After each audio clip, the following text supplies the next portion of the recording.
Bien, espero que estén sin novedad. Hay que seguirse cuidando. Está complicado esto del COVID en la manera de lo posible. Bien, comentarios de la clase pasada. ¿Alguna duda que quieran que resolvamos antes de iniciar? ¿No? Ok. Como les mencioné, la clase pasada vamos a empezar a tomar asistencia. Es el 80% de asistencia la que deben de tener como mínimo. Y cuando tengan alguna ausencia justificada deben de enviarme algún correo para poder yo tomarlo en cuenta y que no les afecte esa inasistencia. Así que por favor, eh, hay varios que no han prendido la cámara y no han ni saludado. Espero que lo hagan. Voy a pasar lista, así que por favor me dicen, pues como en la escuelita, presente, que ni modo, hay que hacerlo. Y de ahí empezamos la clase. Bien, Marvin Antonio Alonso Arriaza.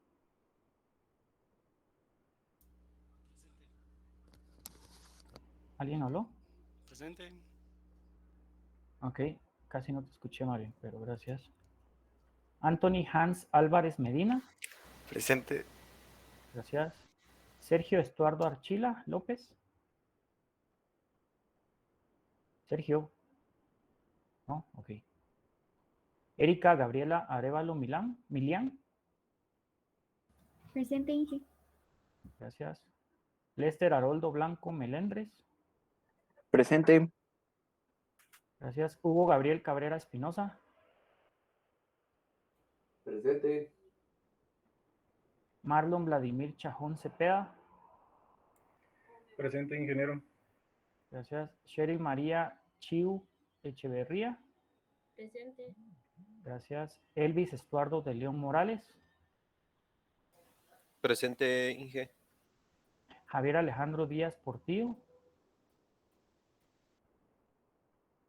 Julio César Eduardo Florea Tubac. Daniel Enrique Gabriel López. Presente. Miguel Antonio García Mazariegos. Presente. William Alejandro García Rivera. Jonathan Ismael García Velázquez. Presente, ingeniero. No pude activar el micrófono a tiempo, pero soy William García. Gracias, William.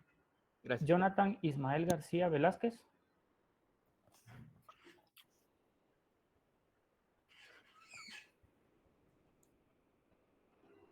Cristian Daniel García Cifuentes.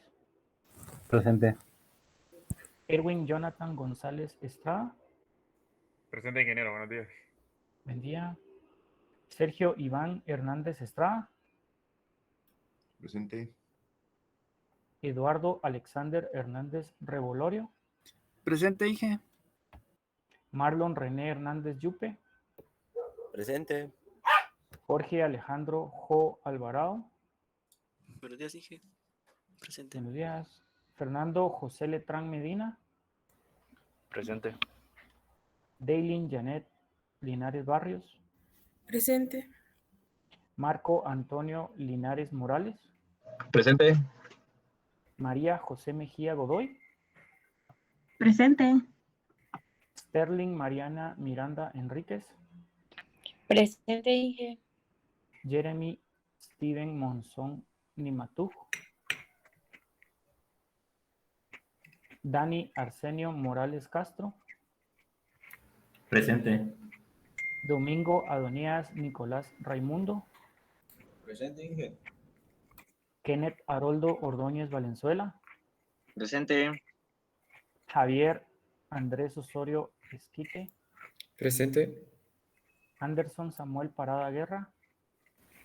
Presente. Juan Daniel Ramírez Coroy. Jorge Alberto Romero Villanueva. Presente, Inge. Edgar Manuel Sabán Casuy. Ana Laura Mercedes Santizo Domínguez. Presente. José Marcelo Zapón Coronado.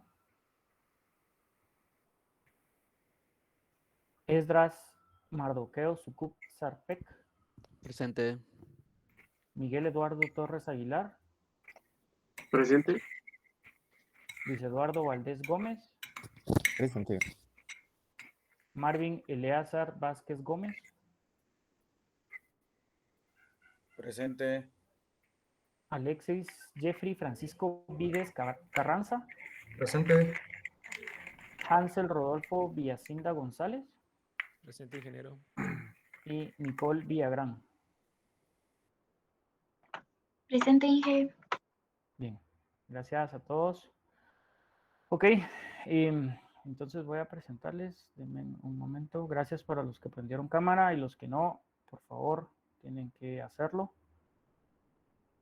En algunas clases probablemente incluso les van a pedir que la mantengan encendida toda la clase. Es parte de las iniciativas que están poniendo en la universidad, más que todo no por molestarlos, sino para ayudarlos a que pongan pues un poco más de atención, porque pues, sabemos que este tema de clases en línea a veces se nos pone un poco pues, aburrido, por decirlo de alguna manera. De igual forma, les pido sin ningún tipo de pena, siéntanse en la libertad que si la clase está un poco aburrida, me lo hagan saber y pues hacemos alguna dinámica siempre con temas de la clase, pero la intención es esa, y pedirles de nuevo el favor de que cuando yo les pida que colaboren, que lo hagan, y cualquier duda, por favor, a la orden. Bien, voy a empezar a grabar la clase. No sé si ya se fijaron que ya subí la presentación de la clase anterior, al igual que la grabación, y la tarea quedó también el sábado, la primera tarea quedó habilitada, entonces para que le echen una revisada y trabajen en ella si no lo han empezado a hacer. Bien, si gustan, Miguel, ahorita, ¿qué manda? perdón. La primera tarea yo vi que teníamos fecha hasta el 19, ¿verdad? Sí, sí estoy bien. Sí, están bien. Como era la Gracias. primera, les di 2 semanas. Pero espero una buena investigación, ¿verdad? Fueron Gracias, 2 semanas, ¿de acuerdo? Bien, si gustan, en este momento, los que quieran, pueden quitar su cámara para que no les afecte tanto ¿cómo se llama? La conexión de internet. Todos la quitaron. Está bien, no hay problema.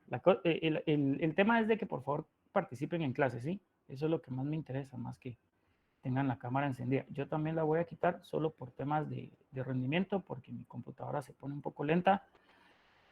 Porque no sé si ya supieron que Meet nos quitaron de la universidad la opción de grabar. Entonces ahora utilizo otro software que es gratuito, pero sí me consume bastante memoria RAM. Entonces el estar transmitiendo video me lo pone un poco lenta. Pero Perdone una pregunta. sí.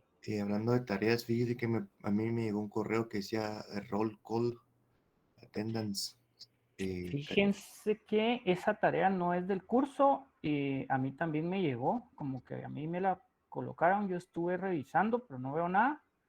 Voy a averiguar qué es lo que... Sí, porque yo lastimosamente el sábado pasado no me pude conectar, entonces me dio duda.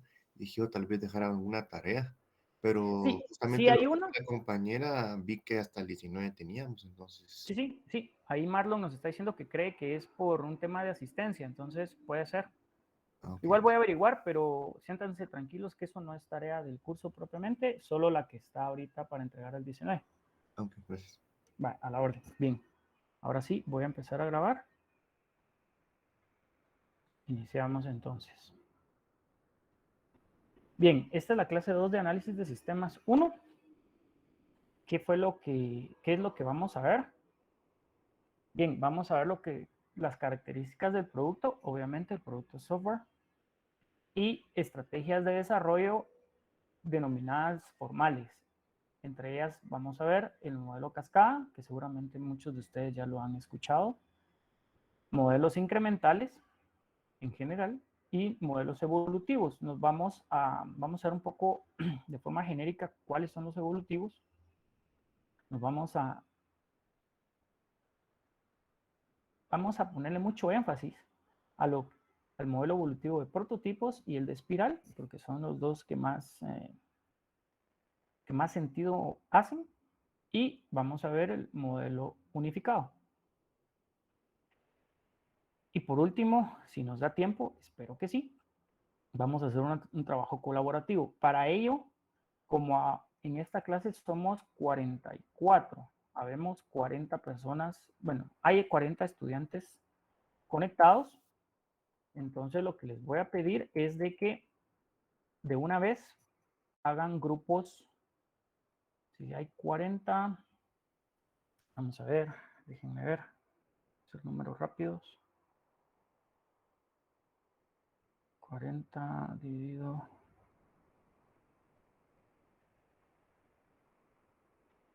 Bien, me van a hacer el favor de hacer grupos de 7 personas y va a quedar un grupo que no va a tener 7. No, perdón, de 5 personas. Vamos a ver, 6 por 4.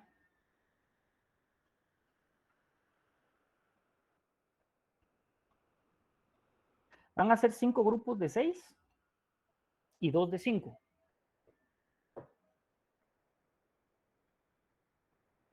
¿Sí me entendieron?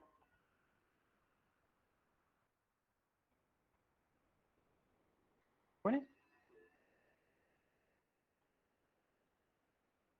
Sí, Sergio, al final me recuerda, por favor, que validemos la lista. Ya somos 1 de 5. Va. Entonces, me van a hacer un favor. Cuando hagan sus grupos, recuerden que son 2 de 5 y hay uno. Solo falta 1 de 5 y el resto de 6. Los otros 5 grupos van a ser de 6. Esos grupos van a ser los mismos que van a trabajar durante todo el curso, incluido el proyecto de clase. Van a elegir a una persona que los va a representar y esa persona va a ser la encargada de enviarme un correo con los nombres completos de los integrantes del grupo y los va a copiar en el correo, ¿sí? Nombre completo y número de carnet, por favor. Entonces, eso lo tienen que hacer durante la clase. Si quieren, chatense. Entiendo que tienen un grupo de WhatsApp de la clase o creen. Y ellos van a trabajar hoy en una actividad que espero nos dé tiempo y lo vayan viendo durante la clase. Bien, esta es la agenda de hoy. Iniciamos entonces.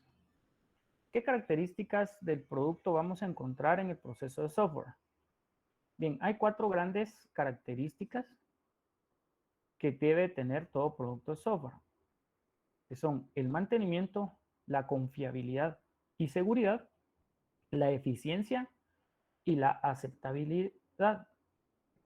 El mantenimiento habla de que el software debe escribirse de tal manera que pueda ser evolutivo y adaptarlo para poder satisfacer las necesidades de los clientes, porque éstas siempre van a estar en un constante cambio.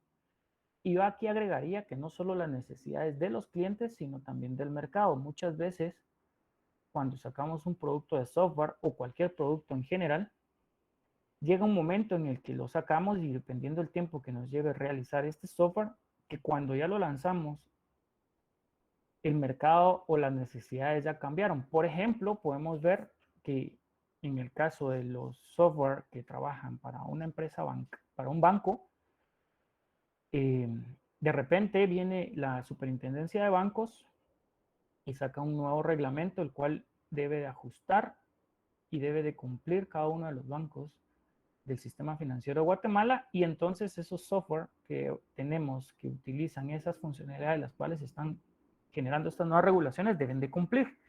Entonces a eso se refiere el mantenimiento, ¿verdad? Que podamos hacerlo de tal manera que podamos mejorarlo y podamos evolucionar para satisfacer esas necesidades de los clientes, de los entes reguladores si aplican y del mercado, ¿sí?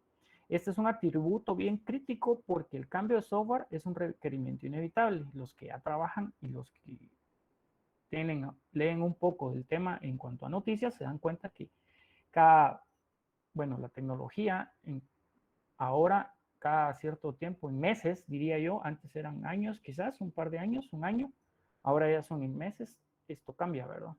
Por ejemplo, no sé si escucharon ustedes el concepto del metaverso, ¿verdad? Que habla Zuckerberg. Entonces, ya son temas que si no está uno en la vanguardia leyendo, investigando y generando autoconocimiento, pues uno se queda hasta cierto punto un poco obsoleto. Entonces, y de igual manera nuestro software, ¿verdad? El tema de confiabilidad y seguridad, bueno, esto lo dice claramente el nombre, sin embargo, a lo que se refiere es de que cuando decimos que un software debe ser confiable, debe de tener ciertas características que van desde la fiabilidad, la seguridad y protección. Aquí podemos tomar como ejemplo, por ejemplo, el tema de utilizar protocolos de puertos seguros, SSL, incluye certificados que estén vigentes. Para eso tenemos que considerar dentro de nuestro proyecto, por ejemplo, dentro del presupuesto, la compra de estos certificados que se vencen anualmente en su mayoría. Hay algunos que podemos pedirlos que sean un poco más de tiempo, sin embargo, se recomienda que no sea más de un año, pero debemos de tener eso siempre en mente. El tema de la encriptación, ¿verdad? Siempre que pasemos información sensible debemos de tener eso, e incluso podemos también no solo encriptar, sino ofuscar y generar algún tipo de algoritmo el cual nos pueda permitir ese ofuscamiento. Y la seguridad pues va desde el tema de redes, protocolos seguros, HTTPS. Ahora si se dan cuenta, la mayoría de software nos piden, o de páginas de internet, cuando ustedes entran a algún tema de, por ejemplo, su banca electrónica, les dicen que primero verifiquen que el certificado esté vigente, porque ellos siempre lo van a tener vigente, ¿verdad? Y por otro lado, que sea HTTPS la página, el link o URL de su página. También tienen que tener cuidado en cuanto a temas de, si es una página web, temas de hackeo que deben de tener ustedes dentro del desarrollo propiamente, ¿verdad? Evitar de que los puedan atacar en la manera lo posible, y también apoyarse en hardware que hoy por hoy ya tenemos, se llaman appliance, bueno, siempre se han llamado appliance, donde ellos ya hacen la mayoría del trabajo, ya solo es de configurarlos en cuanto a hardware, ¿verdad? Para evitar ataques desde afuera de la institución. Y el software confiable, pues debe de tener la característica que no debe de causar daño físico ni económico, y en caso de la falla, pues que el impacto no sea el mayor, no sea muy grande. El otro tema es de que, si se dan cuenta, hablé de seguridad fuera de la organización. Sin embargo, internamente también se dan ataques, por lo cual también tenemos que tener un tema de políticas de acceso a la información. Eso incluye acceso a los sistemas, y debemos de tener siempre políticas de usuarios y contraseñas, las cuales deben de cumplir todos los usuarios, y permitir que todos tengan acceso a dicha información siempre y cuando su rol así lo requiera. Entonces, todo eso lo debemos de tener en cuenta para poder hacer un software que sea confiable y seguro. El tema de la eficiencia nos dice que no tenemos que desperdiciar los recursos del sistema, tantos como memoria, ciclos del procesador. Es decir, a veces cuando nosotros programamos de tal forma que no es de manera eficiente, lo que hacemos es de que el software hace lo que tiene que hacer. Es decir, si él tenía que hacer una calculadora, nuestro software incluso hasta saca integrales, por decirles algo. Sin embargo, la forma en que lo programamos va a requerir demasiada memoria, tanto del lado del cliente como del lado del servidor. Por lo tanto, ese software, aunque cumple con las necesidades de los clientes, a nivel de eficiencia se va a quedar corto. Por lo tanto, debemos de tener cuidado y tener siempre claro, y sobre todo la base teórica, que es muy importante, para poder hacer software y desarrollar de manera eficiente y siguiendo los estándares. Es decir, hoy por hoy ya existen varios estándares de programación, tanto que incluye tanto el tema de código fuente seguro, y eficiente, es decir, ya nos dan los lineamientos, ya no tenemos que inventarnos nosotros el tipo, la forma en que vamos a programar, sino es tan simple como poder estudiar esos estándares y seguir esos lineamientos para que tengamos esa eficiencia. Y sobre todo, un diseño que sea, esté bien hecho, ¿verdad? Porque el diseño va a ser el que nos va a guiar y realizar aquellos diagramas que tengamos que hacer para que nos ayuden y nos faciliten a la hora de generar líneas de código, ¿sí? Antes teníamos la costumbre de que nos sentábamos, por ejemplo, a programar un módulo sin hacer ningún tipo de diagrama y solo nos poníamos a hacer líneas de código, lo que teníamos en la mente, y a veces pues nos hacíamos bolas cuando eran demasiado complejos y eso nos generaba que no fuera tan eficiente, ¿verdad? Y por eso es de que hay que seguir los estándares y si tenemos que diagramar, hagámoslo, previo a sentarnos a codificar. Y el tema de la aceptabilidad dice que el software debe ser aceptable al tipo de usuario para quienes se diseña. El tema del análisis de sistemas es tan importante, el tema de acercarse a todos los usuarios finales, no solo a quien nos está requiriendo el proyecto, ni al sponsor, sino a los que lo van a utilizar porque ellos son finalmente los que van a sacarle provecho a dicho sistema. Si nosotros no vamos con ellos y entendemos qué es lo que van a hacer con el sistema, o más bien cómo lo van a hacer, porque el qué ya nos lo dieron a través de los requerimientos, pero el cómo lo hacen y cómo quisieran ellos que fueran.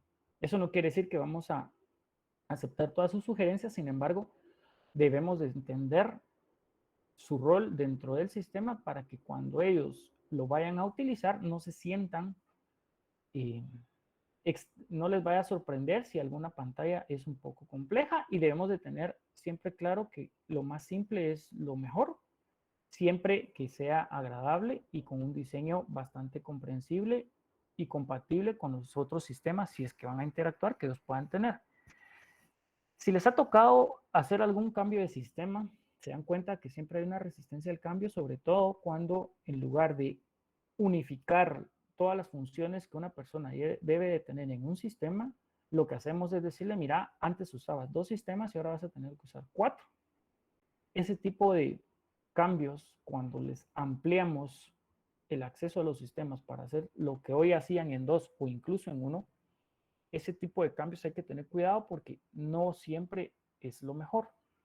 Entonces, siempre tratemos de que entre menos sistemas deban de ellos de trabajar, es mejor. Incluso si porque definitivamente hay que utilizar varios sistemas, siempre hay que sugerir hacer integraciones en un sistema principal y que aunque por detrás en el backend nosotros tengamos que utilizar varios componentes, de cara al usuario sea solo uno. Eso es lo mejor y va a ser mucho mejor, más aceptado el cambio de parte de los usuarios, ¿sí? La compatibilidad con otros sistemas en cuanto a tecnología es muy importante, por lo tanto tenemos que tener cuidado temas de obsolescencia y tratar de utilizar protocolos de comunicación estándares para que cualquier sistema que se quiera comunicar con lo que nosotros estamos programando sea mucho más ágil y más sencillo. ¿Tienen dudas con las características del proceso de software? ¿O comentario? ¿No? No, ninguna. Muy bien, gracias. Ingeniero, una consulta. Sí, adelante. En estos casos de estas características se aplica a cualquier software de todo tipo. Sí, al final estos son características generales porque cualquier software debe tener este tipo de características, independiente si es una página web, si es un ERP, que no un cliente servidor, un API incluso. Digamos que probablemente la aceptabilidad para un API, que es solo un tema de backend, pues no, ¿verdad? Porque ahí el usuario ni lo va a ver, pero sí desde el punto del diseño, pero sí cumple la aceptabilidad para, si lo vemos como reutilizable y compatible con otros sistemas. Entonces, aunque no cumplan con todo lo que hemos hablado para todos los tipos de sistemas o componentes que desarrollemos, siempre va a haber más de alguna característica o subcaracterística de estas 4 que sí deben de cumplir. Entonces, para efectos prácticos sí te van a aplicar para todos, aunque no en su totalidad, ¿verdad?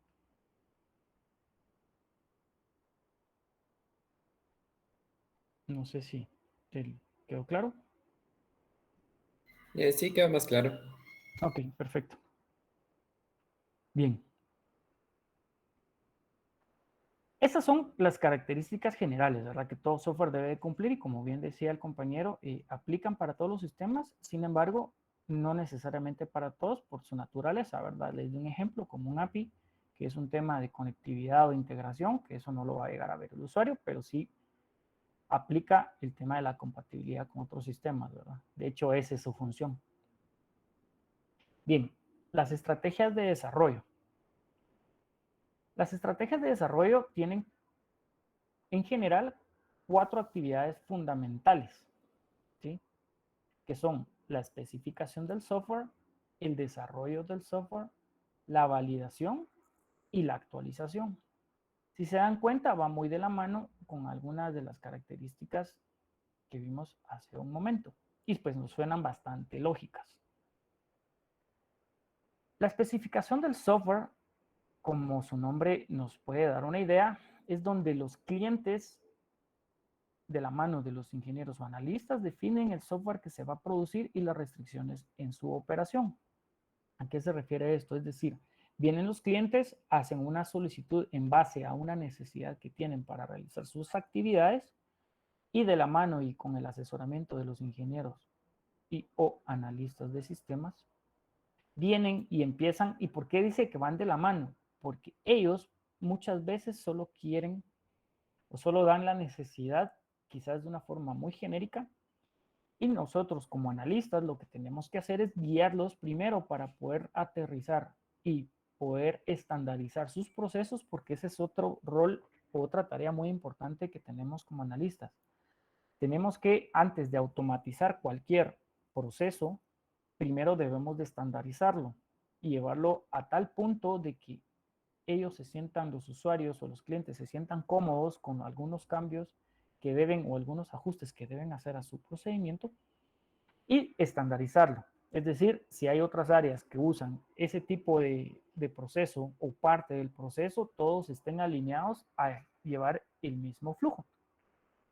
Entonces, por eso es importante que tengamos nosotros ese acompañamiento y probablemente al principio no tengamos ni idea de cómo asesorarlos para esa estandarización. Y ahí es donde entra el tema de las visitas con los usuarios finales o los usuarios expertos de nuestra parte para poder entender qué es lo que hacen, cuáles son todas las etapas del proceso que vamos a automatizar dentro del software. Y a partir de ahí, de esas entrevistas, vamos a generar ese diseño del proceso que vamos a automatizar para que ellos puedan utilizarlo de manera eficiente, ¿verdad? Y en cuanto a las restricciones, pues todas aquellas validaciones que debemos de considerar y que ellos van a tomar como parte del proceso y que van a, por cada etapa o por cada componente o por cada fase que vayamos entregando, ellos van a utilizar esas restricciones también, aparte de la funcionalidad como tal y el producto final, que van a ir validando de que se cumplan esos alcances, ¿verdad? Ese alcance y esas restricciones que podamos tener.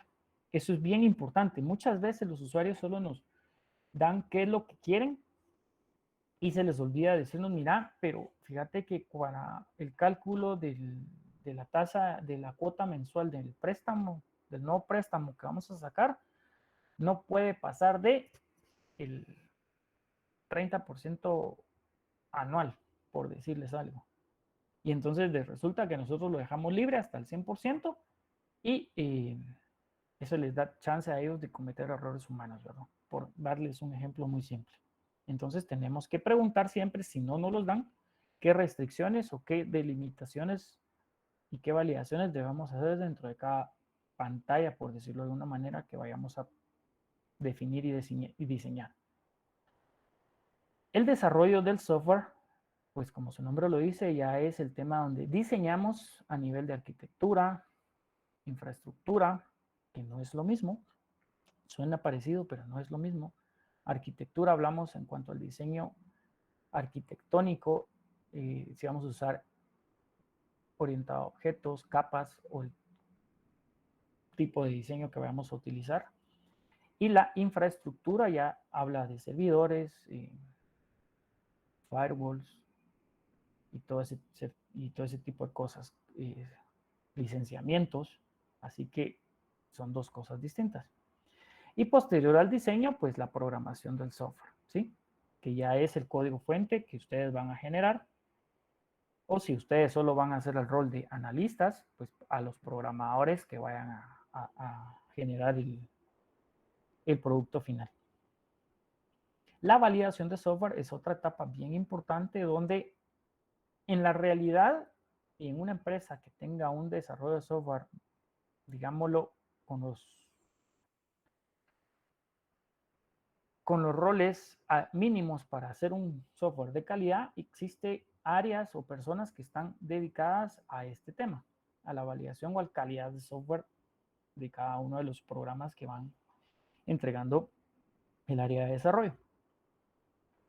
Es importante porque eso no quiere decir de que el área de desarrollo no va a hacer pruebas. Sin embargo, ellos van a hacer pruebas unitarias, las cuales van a asegurar que lo que el software tiene que hacer se haga y sea hasta cierto punto de forma eficiente. Sin embargo, como uno a veces cuando programa, las pruebas que uno hace no van a encontrar los errores como lo hace alguien experto en calidad de software. Entonces es importante tener esa etapa final que en realidad ya solo se va a dedicar a hacer programa y validaciones. Incluso, por ejemplo, aunque hagamos solo cambios en una parte de un módulo, esta área o estas personas se van a encargar de probar el módulo completo. ¿Para qué? Para asegurar de que nuestro cambio, aunque solo fue en una parte, no haya afectado ningún otro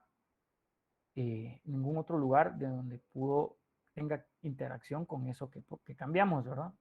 Entre otras cosas de lo que ellos hacen. Y ellos también generan ciertos casos de uso o casos de prueba, los cuales nosotros a veces como desarrollo o las personas de desarrollo no logran tener ese alcance. Por otro lado está el tema de la automatización de pruebas, la cual ahora pues está de moda y nos ayuda mucho para hacer todos aquellas validaciones pudiendo tener distintos escenarios de forma automática y pues nos ahorran mucho tiempo y ya nos dedicamos a veces solo a hacer pruebas específicas del cambio, ¿sí?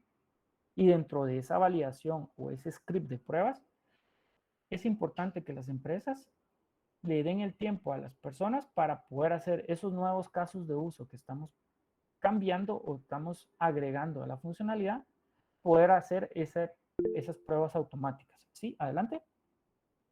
No sé quién levantó la mano. Inge, disculpe, y si por ejemplo hay una modificación en una parte de un módulo, pues como usted menciona, las personas encargadas realizan pruebas en todo el módulo para ver que no haya fallado nada. Pero digamos que en dado caso ese módulo que se modificó depende de muchos otros, hacen pruebas en todos los demás módulos. Va a depender, digamos que idealmente sí, sería pues como que el caso ideal. Y ahí es donde entra a funcionar mucho el tema de la automatización de pruebas. ¿Por qué menciono esto? Porque, como usted menciona, si fueran demasiados módulos o, por ejemplo, un cambio en un ERP grande, no vamos a, por un cambio en un módulo, no podemos ir a probar todos los otros módulos porque nos llevaría demasiado tiempo. Entonces, ahí es importante que las personas de calidad de software, por eso es que diseñan y se le llama eso script de pruebas, vean cuál es el alcance real de hasta dónde deben de probar y hasta dónde hay interacción. Si fuera el caso que es un módulo muy del core, por ejemplo, del core del sistema, o algún proceso core que pueda afectar a muchos módulos del proyecto, del programa, ahí la recomendación, si no tenemos programación, pruebas automatizadas, si es necesario que todos prueben, lo que se les pide ahí es que agreguemos a varias personas y varias personas prueben a la vez distintos módulos, porque tampoco podemos tardarnos demasiado tiempo en eso, porque de nada nos va a servir programarlo. Tal vez el cambio nos llevó, no sé, me voy a inventar 3 semanas y las pruebas nos pueden llevar, si dejamos una sola persona, hasta 2 meses, dependiendo del tamaño, pero Pero sí, si es necesario y es un cambio dentro del corazón, por así decirlo, del sistema, pues sí, definitivamente tendríamos que agregar más personas para que prueben en paralelo los distintos módulos, ¿verdad? Eso va a depender. Y ahí, si tuviéramos automatizadas la mayoría de pruebas, como son pruebas ya generales y de temas que ya probamos de forma manual anteriormente, pues podemos confiar plenamente en que el resto, con las pruebas automatizadas, ya que ahí podemos generar en bastantes escenarios, nos da una certeza bastante grande de que iba a Gracias. funcionar. Muy bien. ¿Alguien más? Con la validación de software. Ahí tal vez me faltó mencionar que quizás cuando es eso, que el esfuerzo para hacer las pruebas es mucho mayor que el desarrollo en sí, se genera esa estrategia para poder, porque no es que solo pidamos y nos van a dar a la gente para probar, ¿verdad? En la realidad no es así. Sin embargo, cuando se planifica el script de pruebas y se ve el impacto de eso cuando estemos porque vemos cuando vamos a desarrollar ese cambio, vemos que va a afectar bastantes temas o puede afectar bastantes cosas dentro del mismo sistema o varios sistemas en algunos casos. Por ejemplo, si tenemos el módulo de seguridad, tenemos un módulo de seguridad para varios sistemas. Entonces, en esos casos, cuando hacemos un cambio en el módulo de seguridad, lo que hacemos es coordinar incluso con usuarios que nos puedan apoyar en ambientes de calidad de software. Les pedimos y coordinamos de que sean ellos los que nos apoyen en probar. Porque muchas veces dentro de los ambientes de desarrollo y de control de calidad no tenemos todos los ambientes y todos los sabores para hacer tantas pruebas, ¿verdad? Entonces a veces incluso tenemos que generar esa estrategia. Quizás le complemento con eso, que a veces nos toca que pedir apoyo a las áreas propiamente comerciales que nos ayuden a hacer esas validaciones cuando son cambios que afectan varios sistemas. Ya es un trabajo bastante, ya de coordinación un poco más grande. Bien. Y el tema de actualización del software, pues ahí es lo que habíamos hablado, la característica del mantenimiento, que es donde vamos a modificarlo para reflejar los requerimientos que cambian, ¿verdad? Mira, necesito que ahora ajustemos este módulo porque nos tenemos que adaptar, que ahora vamos a empezar a utilizar también o aceptar en transacciones financieras el Bitcoin, por ejemplo, en El Salvador, por ejemplo, ¿sí? Entonces, acá pues no hay mucho que hacer, tenemos que hacer el código y aquí algo importante cuando les toque que programar, ahí no es tanto de análisis, es que no siempre vamos a estar nosotros dándole mantenimiento al mismo software, es decir, a veces nos va a tocar que darle mantenimiento a software que hizo alguien más y viceversa, ¿verdad? A veces le va a tocar a otras personas darle mantenimiento a algo que nosotros hicimos.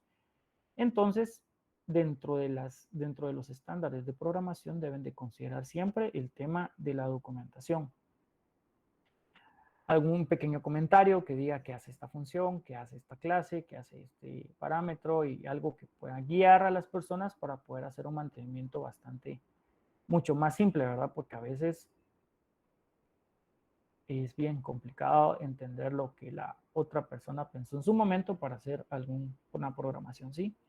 Se los van a agradecer y ustedes sí lo van a agradecer, créanme. Hay veces que se vuelve uno y a veces uno quisiera hasta incluso rehacer todo con tal de porque no se entiende lo que otras personas programan.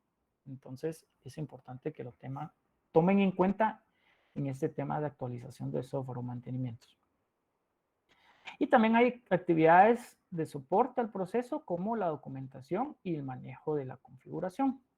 La documentación, como bien decía yo, está el tema del código, la documentación del código fuente.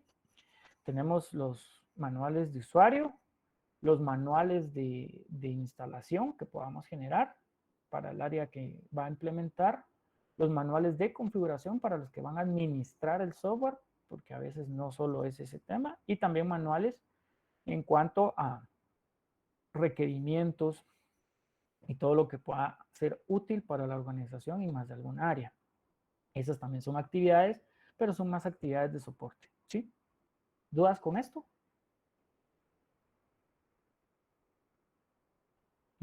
Perfecto. Bien.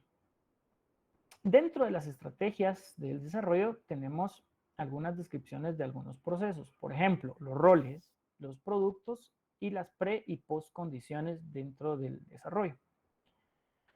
Cuando discutimos estos procesos, por lo general se habla de actividades, como por ejemplo, definir o especificar un modelo de datos, diseñar una interfaz de usuario, y también el orden o la prioridad en la que se van a realizar las diferentes actividades.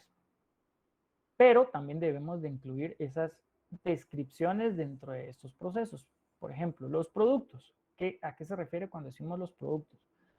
Bien, son los resultados de la actividad, de alguna actividad dentro del proceso. Por ejemplo, el resultado de la actividad del diseño arquitectónico, ¿qué va a ser? Pues el modelo de la arquitectura del software. Es decir, vamos a tener el frontend, que ahora está de moda, ¿verdad? Es decir, frontend, backend,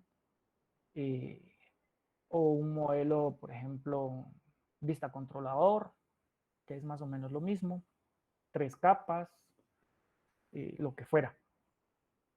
¿Sí? A eso se refiere a los productos, todos aquellos entregables que podamos definir después de una actividad. Los roles, bien, los roles, pues como lo dicen, es que tenemos que tener siempre bien claro y bien definido cuáles son las asignaciones de cada una de las personas dentro del proyecto, ¿sí? Por ejemplo, el gerente del proyecto, o es administrador del proyecto, o Scrum Master, o Product Owner, o gerente de la configuración, quién va el programador, el ingeniero de calidad software, entre otros, ¿verdad? Todos los roles que podamos de tener ahí. ¿Quién va a ser el usuario experto? ¿Quién va a ser el dueño del producto? ¿Quién es el sponsor? Y también a quién vamos a comunicar en qué momento los avances, ¿verdad? Y las pre- y postcondiciones, pues, como su nombre lo dice, son aquellas declaraciones que se validan antes y después de que se realice cada actividad dentro del proceso o se crea el producto. Es decir, por ejemplo, antes de hacer el diseño de arquitectura, tenemos que tener ya todos los requerimientos aprobados por el cliente, ¿sí? Porque no podemos hacer un diseño de arquitectura si no tenemos ya claro, al menos de forma, voy a decir general, de todo lo que se requiere dentro del sistema, porque muchas veces no vamos a tener a detalle todo lo que queremos, pero sí sabemos todo lo que vamos a hacer de forma general. ¿Sí? Y después de que se termina una actividad, pues obviamente ya vamos a tener, por ejemplo, después del diseño arquitectónico, podemos tener toda la diagramación de modelos UML, que eso es parte de lo que vamos a ver en el curso, que van a describir esa arquitectura, ¿sí? Entonces es importante que tengamos claro ese tipo de descripciones dentro de los procesos. ¿Dudas con esto? ¿No? No. Muy bien. Yo estoy bien, gracias. Gracias. Y entonces ya entramos en materia de las estrategias propiamente de desarrollo que vimos en la agenda. El primero que vamos a ver es el modelo cascada, o conocido también como en inglés el waterfall. Este modelo toma actividades fundamentales del proceso, es decir, va muy de la mano, porque este fue el primero, por así decirlo, de las actividades generales que vimos. Entonces, por ejemplo, toma la especificación, el desarrollo, la evaluación y la evolución. Y lo que hace es separar fases del proceso de esas 4 y lo amplía un poco más. Básicamente eso es lo que hace, pero es de forma secuencial, ¿sí? ¿A qué me refiero? Según nuestro libro de texto, lo que tenemos es, uno de los libros de texto tenemos 5 grandes fases o etapas, que sería la comunicación, la planeación, el modelado, la construcción y el despliegue, ¿sí? A ver, la comunicación, ¿qué dice? El inicio del proyecto. El inicio del proyecto lo que nos da es, incluso dependiendo de la metodología o framework de gestión de proyectos, se da cuando tenemos la famosa acta de constitución del proyecto. Es donde nos presentan el proyecto, qué es lo que quieren, qué vamos a requerir, cuánto, y un acta donde queda formalizado incluso qué personas asistieron a dicho inicio del proyecto, ¿sí? Y de ahí, de que ya está formalizado y aprobado el proyecto, dependiendo de la metodología o la estrategia de la corporación que tenga para priorizar proyectos, porque eso es importante también que lo sepan. En algunas empresas grandes, para poder llevar a cabo un proyecto, el dueño del proyecto va y presenta su proyecto y entra a un modelo de priorización, dependiendo de lo que la organización tenga, y de ahí pues les dicen, mira, si está aprobado, entra a la cola después de lo que está acá, o es demasiado prioritario, entonces tenemos estos proyectos para poder dar los recursos, lo que corresponda, ¿verdad? Entonces ya recabamos todos los requerimientos que debamos de tener, y aquí es importante que tengamos claro que para pasar a la siguiente etapa tenemos de haber cumplido toda la etapa anterior por completo, es decir, no podemos pasar a la etapa de planeación si no hemos logrado el 100% de los requerimientos, ¿sí? En este tipo de modelo, cada etapa o cada fase implica el tener el 100% de eso. En este caso, todos los requerimientos. Si ya nos dieron 50 requerimientos, ese es todo el proyecto, ese es todo el alcance. Y como parte de eso, ya podemos tener, por ejemplo, un DERCAS, que se le llama, dependiendo la metodología, pero es un documento de especificaciones de requerimientos de alcance y restricciones del proyecto, ¿sí?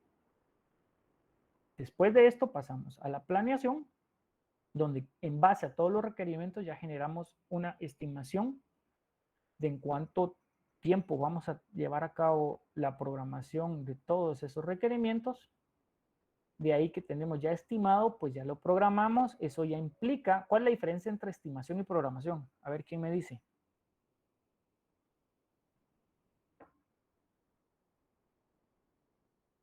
¿Qué creen que es la diferencia entre estimación y programación? De que la estimación es el esfuerzo que se Ujú. propone para hacer el desarrollo, Ujú. y lo otro es en qué tiempo se va a realizar esa estimación. Excelente, Jorge, gracias. Sí, esa es la diferencia, ¿verdad? La estimación es el esfuerzo, es decir, poner días, horas, puntos de esfuerzo si fuera Scrum. Y ya la programación es ponerlo en un Gantt, un proyecto o a nivel de sprints y con fechas, ¿verdad? Eso ya es programación. Y por lo tanto, y por último, el seguimiento, es decir, que se vayan, el apego a plan, que le llaman en muchas ocasiones, es decir, que vayamos cumpliendo los hitos y los tiempos de que estamos diciendo, ¿verdad? Ahí es importante de que si estamos llevando, por ejemplo, en este caso, como es cascada, vamos a llevar y debemos de poner al principio un tema de línea base, se le llama, que es decir, cuál es la primera programación que hicimos, y en base a eso, pues vamos viendo los diferentes cambios que se van dando, si es que se dan, ¿verdad? También acá, en la planeación y en la programación y en el seguimiento, tenemos que tener cuidado el tema del manejo y administración del riesgo. No es parte del análisis de sistemas, sin embargo, es importante que lo sepan, ¿sí? No quiero ahondar en eso, pero ahí también se tiene que tomar en cuenta el tema de la administración del riesgo. El modelado es donde nosotros vamos a enfocarnos, que es en el análisis y diseño de los sistemas, ¿verdad? En esta parte vamos a ver más que todo el análisis. Y pues acá, pues ya lo que vimos en la clase pasada, lo que implica el análisis, y el diseño pues ya se enfoca en cómo vamos a programar y cómo vamos a llevar a cabo ese análisis que hicimos. Es decir, la transformación a bits y bytes, por decirlo de alguna forma.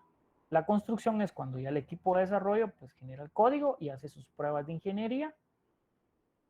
Y también acá deberíamos de considerar, aquí las pruebas yo las dividiría en pruebas de ingeniería y pruebas de calidad de software, ¿sí? Y el despliegue, pues ya la entrega hacia incluso en las pruebas podríamos agregar un tercero, donde podemos también incluir a los usuarios finales para que nos apoyen en dar un feedback incluso temprano, por llamarlo de alguna manera, posterior a la calidad de software o en paralelo. La gente de calidad de software muchas veces también se apoya con los usuarios finales para decir, mira, esto es lo que me entregaron, pues sí cumple con el requerimiento, pero quiero ver cuál es tu punto de vista, si te es funcional de esta manera o quisieras algún pequeño ajuste en cuanto a forma, por decir algo, ¿sí? Porque en teoría ya hace lo que tiene que hacer. Y el despliegue, pues ya la entrega, la implementación en los diferentes ambientes productivos y asistencia para ese despliegue y también para hacer el uso de la herramienta o del nuevo sistema. Eso incluye quizás alguna capacitación a los usuarios y entrega de documentación que ya hablamos y la retroalimentación que sería el feedback de los usuarios, tanto los usuarios finales del sistema como, por ejemplo, para medir la eficiencia, la gente que monitorea los sistemas productivos. Entonces también debemos de considerar eso. ¿Dudas con esto? Todo bien, Inge. Muy bien. Es importante que también sepan de que el modelo cascada a veces también lo llaman el ciclo de vida clásico. Si se dan cuenta, el nombre viene porque es una extensión o una división un poco más allá de las 4 etapas que vimos hace un momento, que son las generales, ¿verdad? Entonces, por eso se le llama también así. Lo correcto es que le llamamos waterfall o modelo cascada y que lo que sugiere es el enfoque sistemático y secuencial, ¿verdad? No hay nada en paralelo, es decir, una etapa va después de la otra tal cual y a cada finalización de etapa le podemos llamar que es un hito, ¿sí? Muy bien. ¿Qué problemas podemos encontrar en el modelo de cascada?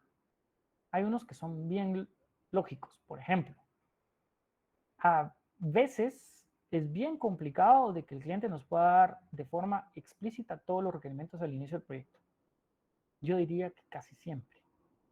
Entonces, eso es una gran complicación de hacerlo de esta manera, ¿sí? Y también es raro que sigan un flujo secuencial, dice acá, que es lo que propone el modelo. ¿A qué se refiere esto? Lo que pasa es de que por la misma, el 1 y el 2 están atados desde mi punto de vista porque al no tener explícitos todos los requerimientos, pues es un poco complicado poder decir, bueno, ya cerramos la etapa de comunicación, ya pasamos a planeación, ya estamos en estimación y resulta que, mira, fíjate que se me olvidó tal cosa. Y entonces es bien complicado que se cumpla al 100% el que ya no vamos a tener cambios dentro de los requerimientos. Lo que sí es de que entre más avanzados estemos dentro de las etapas, pues va a ser mucho más costoso hacer cambios, ¿verdad? En este modelo. También dice que la incertidumbre que se genera es bien natural hasta cierto punto. ¿Por qué? Porque normalmente este tipo de modelo lo que hace es, como pasa tanto tiempo entre lo que nos reunimos para la etapa de requerimientos hasta cuando se los entregamos,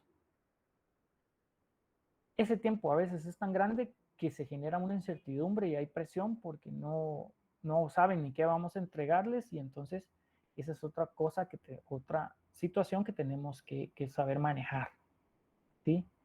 Y la otra es por lo mismo que el cliente debe tener paciencia porque no va a tener algo funcional, sino hasta que el proyecto esté muy avanzado. Puede ser de que decidamos en cada fin de etapa darle algún feedback porque es parte del hito que se cumplió, pero debemos de tratar de mantener esa comunicación bastante periódica, diría yo, para tratar de minimizar esa incertidumbre y poderle ayudar más que a tener paciencia, que esté informado de los avances y dependiendo del tiempo y del tamaño, pues tratar de hacerlo de una forma periódica, ¿verdad?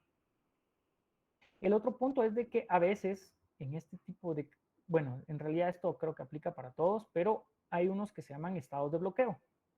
Y es que esto se da cuando ciertos miembros del equipo del proyecto tienen que esperar porque empezamos a hacer ciertas actividades dentro de la etapa, ¿verdad? En paralelo, pero hay momentos en los que se van a integrar y a veces, dependiendo del equipo, vamos a tener tiempos muertos en lo que van a esperar a que otro equipo u otras personas terminen de hacer lo que tienen que hacer para poder integrarse. Esos son algunos de los problemas más comunes de este método. ¿Dudas? ¿No? Muy bien. La estrategia de desarrollo incremental. Bien, este enfoque dice que vincula las actividades de especificación desarrollo y validación.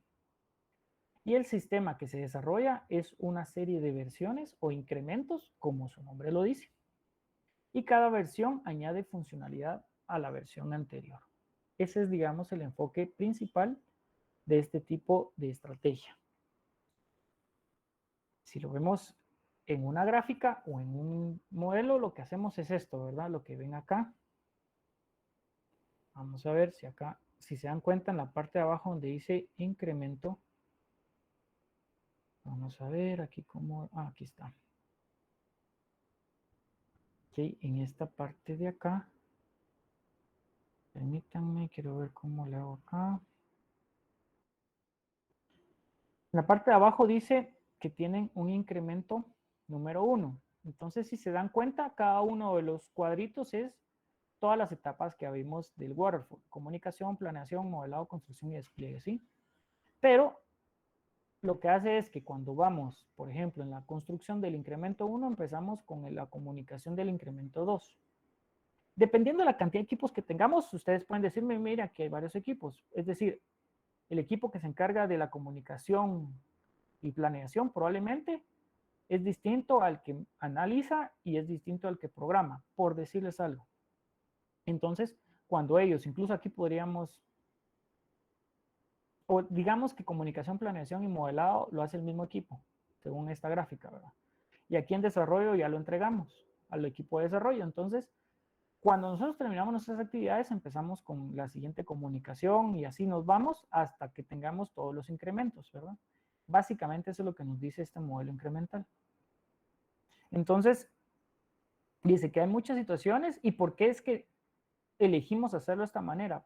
Lo que sucede es de que en el momento de que no tenemos todos los requerimientos plenamente explícitos, lo que normalmente sucede es de que tenemos el primer incremento bien definido. Entonces empezamos a trabajar sobre eso y normalmente es el más prioritario para los usuarios o para la organización.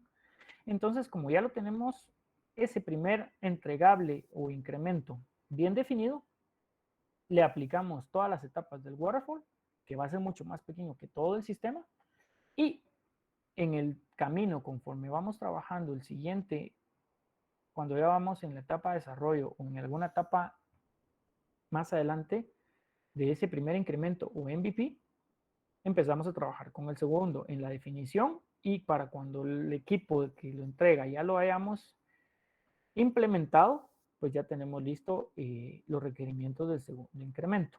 Básicamente así es como se trabaja, y los incrementos se planean para administrar los riesgos técnicos. No sé si ustedes han escuchado, pero a veces decimos, miren, ya tenemos el módulo del backend. Nos falta todavía ciertas pantallas, pero ya tenemos 5 clases, por decirles algo, de las 10 que tenemos que programar. Entonces implementemos esas para poder asegurar de que hay comunicación entre servidores. Hacemos unas pruebas vía, pues no sé, vía Redis, vía algún tipo de componente backend a nivel de programación para asegurar que las comunicaciones estén para cuando nosotros ya implementemos las primeras pantallas. A nivel de infraestructura ya no tenemos ningún problema, simplemente nos dedicamos a instalarles demás funcionalidades y sabemos que todo va a funcionar bien. Por ejemplo, a eso se refiere al manejo de reducción del riesgo o la administración del riesgo técnico, ¿sí? Y por ejemplo, dice que también cuando un sistema es demasiado grande, vamos a requerir nuevo hardware, que es lo que había mencionado, ¿verdad?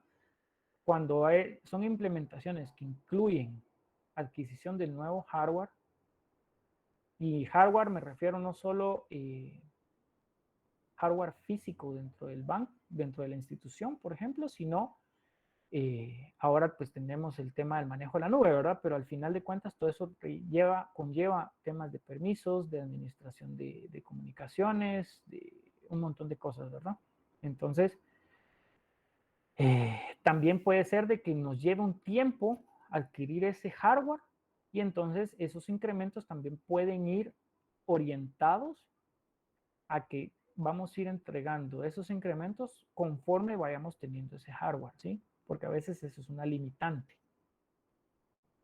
Ya, desde el punto de vista de que tenemos que tener presupuesto para poder adquirirlo hasta que nos lo entrega el proveedor, ¿verdad?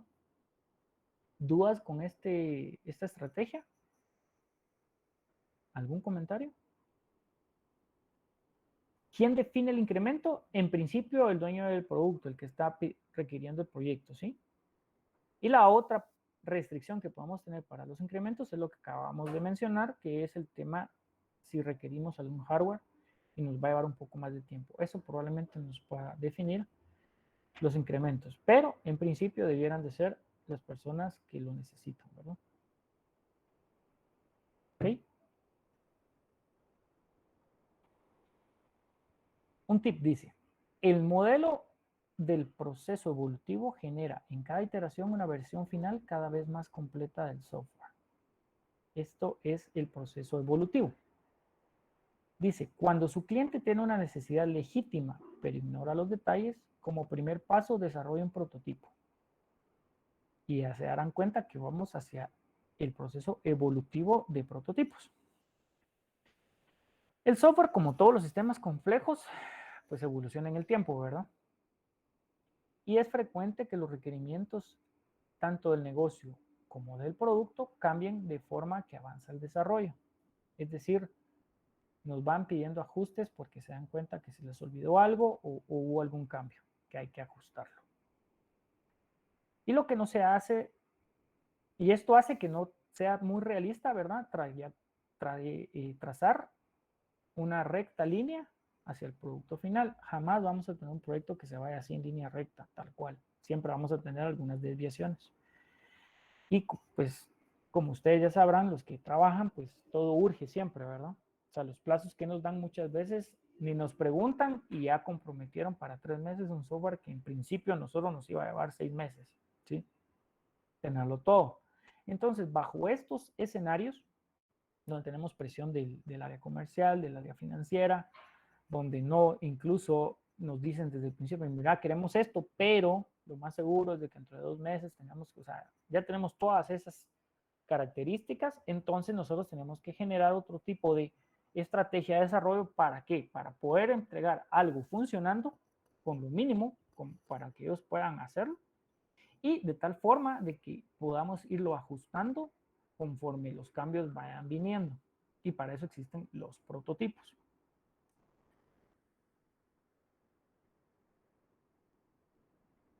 Si bien comprendemos que el conjunto de requerimientos o el producto básico, es decir, tenemos claro cuál es ese producto básico o MVP, pero los detalles o extensiones aún las tienen que definir. Es decir, el cliente nos dice, mire, fíjese que yo necesito que me dé un carro, que tenga 4 llantas, que sea de 2 puertas como mínimo, y necesito que llevar carga. Y ese es el requerimiento.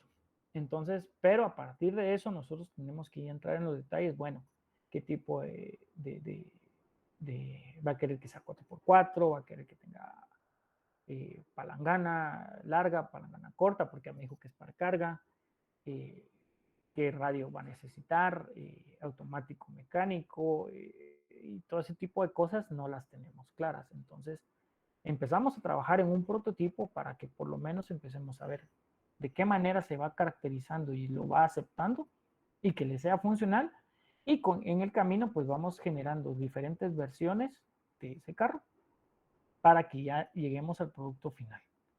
Y eso nos va a llevar a un punto en el que